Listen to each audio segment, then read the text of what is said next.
sababu hakuna mtu miongoni mwetu aishie kwa nafsi yake Bwana, wala hakuna afaye kwa nafsi yake yeye aliye juu. Kwa maana kama tukiishi, tuishi kwa Bwana, au kama tukifa, tufa kwa Bwana Yesu. Basi kama tukiishi au kama tukifa, tu mali ya Bwana, kwa sababu hakuna mtu miongoni mwetu aishie kwa nafsi yake Bwana, wala hakuna afaye kwa nafsi yake yeye aliye juu. Kwa maana kama tukiishi, tuishi kwa Bwana, au kama tukifa, tufa kwa Bwana Yesu.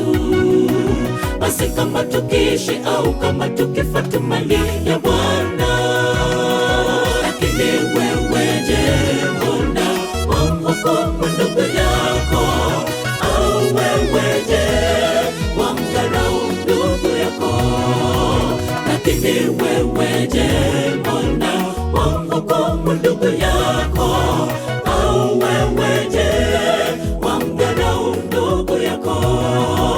Kwa maana sote tutasimama mbele ya kiti cha hukumu cha Mungu.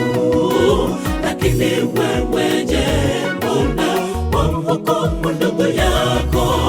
Au wewe je, wamdharau ndugu yako?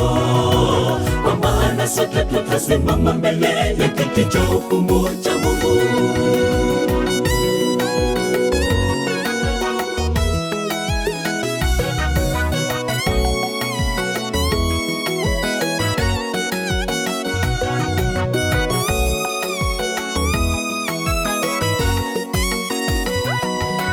Hivyo kila mmoja atatoa habari zake mwenyewe kwa Bwana. Basi nasi tusizidi kuhukumiana, bali toweni hukumu hii.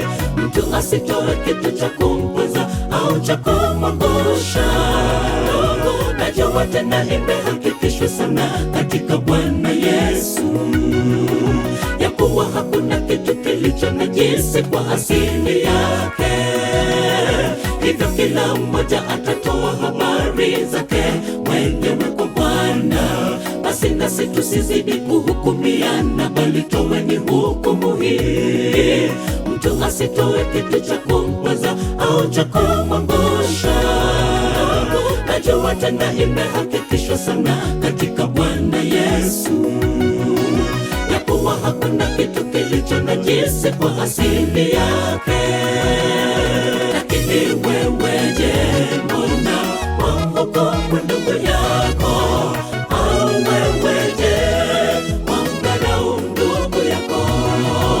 Lakini wewe je, mbona wamhukumu ndugu yako? Au wewe je, wamdharau ndugu yako? Kwa maana sote tutasimama mbele ya kiti cha hukumu cha Mungu. Lakini wewe je, mbona wamhukumu ndugu yako? Au wewe je, wamdharau ndugu yako?